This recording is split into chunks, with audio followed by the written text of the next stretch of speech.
முரளி லலிதாவை நினைச்சு ஃபீல் பண்ணிக்கிட்டு இருக்கும்போது ஸ்டெல்லா பாட்டி வந்து, பாவம்டா லலிதா, உனக்காக ரொம்ப நேரம் காத்து கிடந்தா, அவளை பார்த்து பேசிட்டியா? எனக்கு ரொம்ப சங்கடமா போச்சுடா. உன் வேலைய பத்தி பேசினதும் பாவம் அந்த புள்ள மூஞ்சே சுருங்கி போச்சு. ஆனா கல்யாணத்துக்கு முன்னாடி எல்லாத்தையுமே சொல்லிடுறது நல்லது தானே? இல்ல நான் ஏதாவது தப்பா சொல்லிட்டேனான்னு கேட்க, இல்ல பாட்டி, நீ நல்லதுதான் பண்ணிருக்கேன்னு சொல்றான். பாட்டியும், இப்ப இருக்க பசங்க எதையாவது சொல்லி கல்யாணம் பண்ணிரலாம்னு நினைக்கிறாங்க. ஆனா கல்யாணம் பண்றது முக்கியம் இல்ல, அதுக்கப்புறம் நல்லபடியா வாழணும், அதுதான் முக்கியம். நீ ஒன்னும் கவலைப்படாத, எல்லாம் நல்லதாவே நடக்கும்னு திருநீர் வச்சு விட்டு அங்க இருந்து போறாங்க. அங்க கட் பண்ணா கொரியாக்காரன் இங்க என்ன நடந்துகிட்டு இருக்குன்னு கேட்க, ஐரவும் அதெல்லாம் ஒரு பிரச்சனையும் இல்ல, நீ ஒன்னும் கவலைப்படாத, எல்லாத்தையுமே நான் பாத்துக்கிறேன்னு சொல்றான்.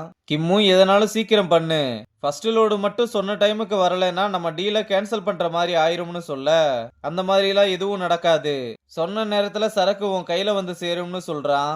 அப்ப கிம்ம கூப்பிட்டு போக கார் வந்ததும், இந்த பிரச்சனையில என்னோட பேரும் என் கம்பெனியோட பேரும் எக்காரணம் கொண்டு வெளியே வரக்கூடாதுன்னு சொல்லிட்டு கிளம்புறான்.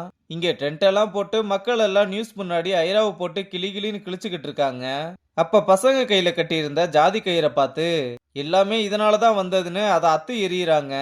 அப்புறம் ராஜா மீடியா ஆட்களை கூப்பிட்டு, இது ரொம்ப சென்சிட்டிவான விஷயம், பார்த்து ஹேண்டில் பண்ணுங்க, அந்த முகமது அலியோட டேட்டாவையும் நான் உங்களுக்கு ஷேர் பண்றேன், இனிமேல் எல்லாமே உங்க கையில தான் இருக்குன்னு சொல்ல, நிச்சயமா எங்களால என்ன பண்ண முடியுமோ அதை பண்றோம்னு சொல்றாங்க. அப்ப ஜீவா வந்து கிம்மும் ஐராவும் தப்பிச்சு போயிட்டாங்கன்னு சொல்ல, முரளி எங்கடான்னு கேட்டா, என்கிட்ட எதுவுமே சொல்லாம எங்கேயோ போயிட்டதா சொல்றான். உடனே ராஜாவும் முரளிக்கு கால் பண்ணா, அவன் பிரம்ம பிடிச்ச மாதிரி உட்காந்து கால் அட்டன் பண்ணவே மாட்டான். இங்க ஐரா ராஜாவும் முரளியும் கொடுக்கிற டார்ச்சரை நினைச்சு செம்ம காண்டுல பசங்களை எல்லாம் வாங்கு வாங்குன்னு வாங்கிட்டு, பிரச்சனைன்னு ஒண்ணு நடந்தா அதை எப்படி சால்வ் பண்ணணும்னு பார்க்கணுமே தவிர பிரச்சனையை பத்தி மட்டுமே யோசிக்க கூடாதுன்னு அங்க இப்ப என்ன நடந்துகிட்டு இருக்குன்னு கேட்க, அண்ணே அசோக்கோட அம்மா தான் இதை தலைமை தாங்கி நடத்திக்கிட்டு இருக்காங்க, அந்த ராஜாவும் அங்கதான் இருக்கான், அப்புறம் சில சமூக ஆர்வலர்கள் இருக்காங்க, அவங்க எல்லாரையும் காலி பண்ணிட்டா சமாளிச்சிடலாம்னு சொல்ல, உடனே மொபைல் எடுத்து நியூஸ் சேனலோட ஓனருக்கே கால் பண்ணி, உங்க சேனல்ல இருந்து நம்மள தப்பு தப்பா பேசுறாங்க, அதை கொஞ்சம் என்னன்னு பாருங்கன்னு சொல்லிட்டு நான் சொல்றதை மட்டும் செய்யுங்கன்னு ஏதோ ஒரு பிளான் பண்ணி இந்த கூட்டத்தை மட்டும் முடிச்சு விட்டுருங்கன்னு சொல்றான். அப்புறம் பொண்டாட்டி கிட்ட, ஆம்பளையா இருந்தா கூட சமாளிச்சிடலாம், ஆனா அங்க இருக்கிறதெல்லாம் பொம்பளை ஆளுங்க, கேர்ஃபுல்லா ஹேண்டில் பண்ணலன்னா எலெக்ஷன்ல பிரச்சனை ஆயிரும்னு என்ன பண்றதுன்னு தெரியாம முழிச்சுக்கிட்டு இருக்க, அவங்கள நான் பாத்துக்கிறேன்னு பொண்டாட்டியும் நல்லா ஒத்து ஊதுறா. அங்க கட் பண்ணா இங்க ராஜாவுக்கு வாவர் கால் பண்ணி, டேய், நான் தான் நம்ம ஸ்டேஷன் லிமிட்டை தாண்டி எந்த கேஸ்லயும் தலையிட வேணாம்னு சொன்னேன்ல, கமிஷனர் அந்த ஸ்டேஷன் எஸ்ஐன்னு கால் மேல கால் பண்ணிக்கிட்டு இருக்காங்க, ஏன்டா இப்படி பண்றேன்னு கேட்டா, வாவர் சார், நான் கிளம்பி ரொம்ப நேரம் ஆச்சு, ஸ்டேஷனுக்கு தான் வந்துகிட்டு இருக்கேன்னு சொல்றான். அப்புறம் உடனே அசோக்கோட அம்மாவுக்கு கால் பண்ணி, எல்லா பக்கத்துல இருந்தும் பிரஷர் பண்ண ஆரம்பிச்சிட்டாங்க, என்னானாலும் சரி நீங்க அந்த போராட்டத்தை மட்டும் முன்னாடி நின்று நகர்த்தி கொண்டு போயிருங்கன்னு சொல்றான்.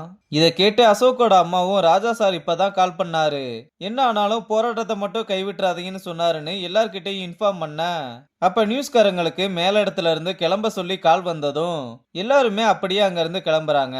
அவங்க போனதும் பின்னாடியே போலீஸ் வந்து எல்லா சமூக ஆர்வலர்களையும் கைது பண்ணி கூப்பிட்டு போறாங்க. அப்புறம் நைட் ஆனதும் ஐராவோட பொண்டாட்டி சாப்பாட்டோட வந்து, எங்க குடும்பத்துல யாரு செஞ்ச பாவமோ தெரியல, எங்களுக்கு குழந்தை பாக்கியமே இல்லாம போச்சு, நம்ம குழந்தைங்களுக்கு ஒண்ணுனா எங்களால தாங்கிக்கவே முடியாது, நாளைக்கு பசங்களை கூப்பிட்டு போய் பெரிய பெரிய டாக்டர் கிட்ட எல்லாம் காமிச்சு எப்படியாவது பசங்களை காப்பாத்திரலாம்னு நல்ல ஆக்டிங் போட்டு கிளம்ப, எல்லாருமே இதை நம்பி அவ பின்னாடியே வர, அவங்க கிட்ட இன்னும் நல்லா சென்டிமெண்டா பேசி, போலீஸ்காரங்க தான் என் புருஷன் மேல அபாண்டமா பழைய தூக்கி போட்டுக்கிட்டு இருக்காங்க, ஒரு நாள் கண்டிப்பா உண்மை வெளியே வரும்னு சொல்லிட்டு கிளம்புறா. அங்க கட் பண்ணா லலிதா வீட்டுக்கு அழுதுகிட்டே வர, ஸ்வேதா வேகமா வந்து, என்னாச்சு உனக்கு, ஏன் இப்படி அழுதுகிட்டே இருக்க, அப்படி என்ன நடந்ததுன்னு கேட்க, ப்ளீஸ் என்கிட்ட எதுவுமே கேட்காத, யாராவது என்ன பார்க்கணும் பேசணும்னு சொன்னாங்கன்னா அலோவ் பண்ணாத, நான் கொஞ்ச நேரம் தனியா இருக்கணும்னு சொல்லிட்டு ரூமுக்கு போறா. அப்ப முரளி கால் பண்ணி, தயவு செஞ்சு லலிதா கிட்ட போனை கொடுங்கன்னு சொல்ல, ஸ்வேதாவும் சமாளிக்கிறதுக்காக அவ இன்னும் வீட்டுக்கே வரலேன்னு போய் சொல்ல, டாக்டர், நான் வீட்டுக்கு வெளியே தான் நிக்கிறேன், இப்பதான் அவ உள்ள போனதை பார்த்தேன்னு சொல்ல, உடனே டாக்டரும் வெளியே வந்து, என்னதான்டா பிரச்சனை, அவ அப்படி அழுதுகிட்டு இருக்கான்னு கேட்க, ப்ளீஸ் டாக்டர், இப்போதைக்கு என்கிட்ட எதுவும் கேட்காதீங்க, நான் அவ கிட்ட பேசணும், தயவு செஞ்சு என்ன உள்ள விடுங்கன்னு எவ்வளவு கெஞ்சினாலும், இல்ல முரளி, அவ ரொம்ப டிஸ்டர்பா இருக்கா, இந்த நேரத்துல அவளை தனியா விடுறது தான் உனக்கும் நல்லது அவளுக்கும் நல்லது, கொஞ்சம் புரிஞ்சுக்க ட்ரை பண்ணுன்னு சொல்றா. முரளியும், அப்ப சரி நான் இங்கேயே வெயிட் பண்றேன்னு ஸ்வேதா எவ்வளவு சொல்லியும் கேட்காம வெயிட் பண்ணிக்கிட்டு இருக்கதோட இந்த எபிசோட முடிச்சிருக்காங்க.